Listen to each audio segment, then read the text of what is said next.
आता एक महत्त्वाची बातमी आपण पाहतोय। मुख्यमंत्री देवेंद्र फडणवीसांचा आज नाशिक दौरा आहे। ते आता नाशिकमध्ये पोहोचल्याची माहिती मिळते।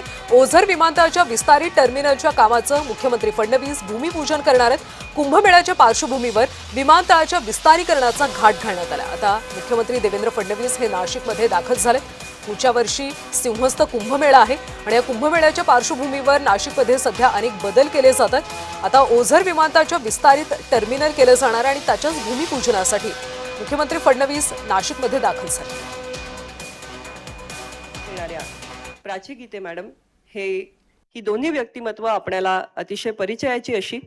स्वतः प्राची गीते सुद्धा सॉफ्टवेअर इंजिनियर आहेत आणि आज टॉरल इंडियाची जी सगळी HR ची बाजू आहे, IT ची बाजू आहे, ही पूर्णपणे प्राची गीते मॅडम सांभाळत असतात।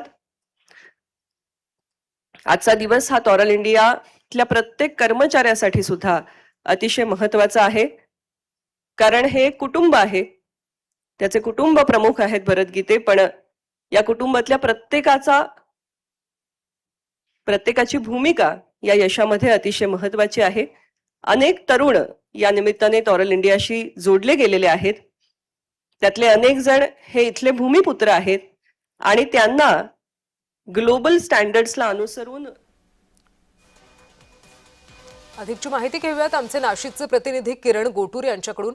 किरण, आता मुख्यमंत्री नाशिकमध्ये दाखल झालेत। भूमिपूजन सोहळा कधी होईल? आज मुख्यमंत्री नाशिक आहेत, त्या टायमाला मुख्यमंत्री हे उपस्थित राहणार आहेत।